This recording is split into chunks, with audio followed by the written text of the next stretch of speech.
ദാവീദിൻ്റെ ഒരു സങ്കീർത്തനം. സങ്കീർത്തനം 29. ദൈവപുത്രന്മാരെ, യഹോവയ്ക്ക് കൊടുപ്പിൻ, യഹോവയ്ക്ക് മഹത്വവും ശക്തിയും കൊടുപ്പിൻ. യഹോവയ്ക്ക് അവൻ്റെ നാമത്തിൻ്റെ മഹത്വം കൊടുപ്പിൻ. വിശുദ്ധാലങ്കാരം ധരിച്ച് യഹോവയെ നമസ്കരിപ്പിൻ. യഹോവയുടെ ശബ്ദം വെള്ളത്തിന്മീതെ മുഴങ്ങുന്നു.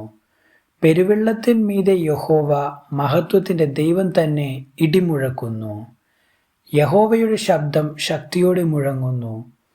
യഹോവയുടെ ശബ്ദം മഹിമയോടെ മുഴങ്ങുന്നു. യഹോവയുടെ ശബ്ദം ദേവദാരുക്കളെ തകർക്കുന്നു.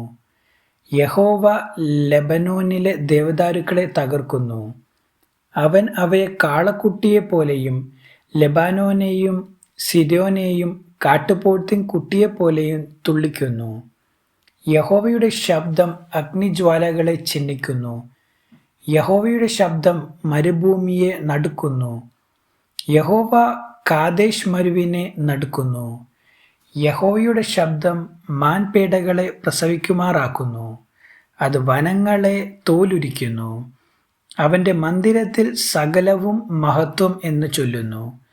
യഹോവ ജലപ്രളയത്തിന്മീതെ ഇരുന്നു. യഹോവ എന്നേക്കും രാജാവായി ഇരിക്കുന്നു.